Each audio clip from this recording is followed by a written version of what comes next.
hawekirana hasi kanisa igati abo mujumbe webunge ya Burabu Muske Patrick Osero nigo bamuchira umuraibe so Muske William Ruto aso kugendera kulira abananchi chira cyobokora kingekecho nigabara ya ubagi kalibororo hebikora byobosagani bwechi kanisa. Kwa hivyo kama Fred anapiga kura ananipigia mimi. Ya kura yake ni yangu. Mimi niko hapa leo.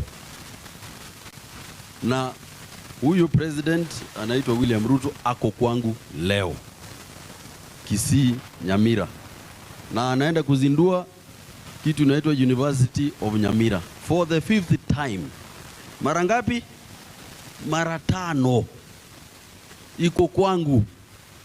Ilipofika mara ya 4 nilisema hapa nimechoka, wacha niende Kajiado nikasalimie watu, because how many times are you going to lie to people?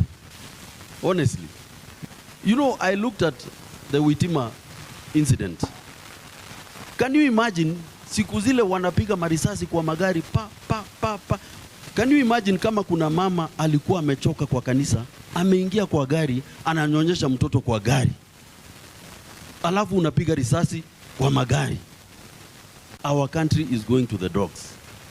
Sisi kama jamii ya Wamasai tuko kwa opposition. Tuko kwa opposition kwa sababu gani?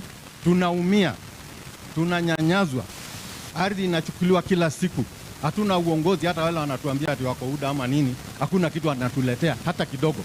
Hatupati chochote kwa cheo ama hata kwa mali.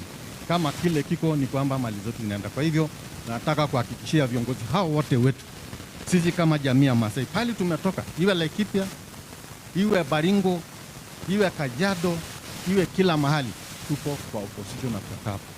Tunaomba tu tukae pamoja, kwa sababu naona huko mbele sisi ndio tutakuwa 2027. Yule mtu ambaye anaumiza watu, mnaona vile alifanya jana, sisi Kikuyu kila kitu kina mwisho, na hata Mungu hataki watu wake waumizwe vile waliumizwa jana, na tunasema Mungu ako na sisi.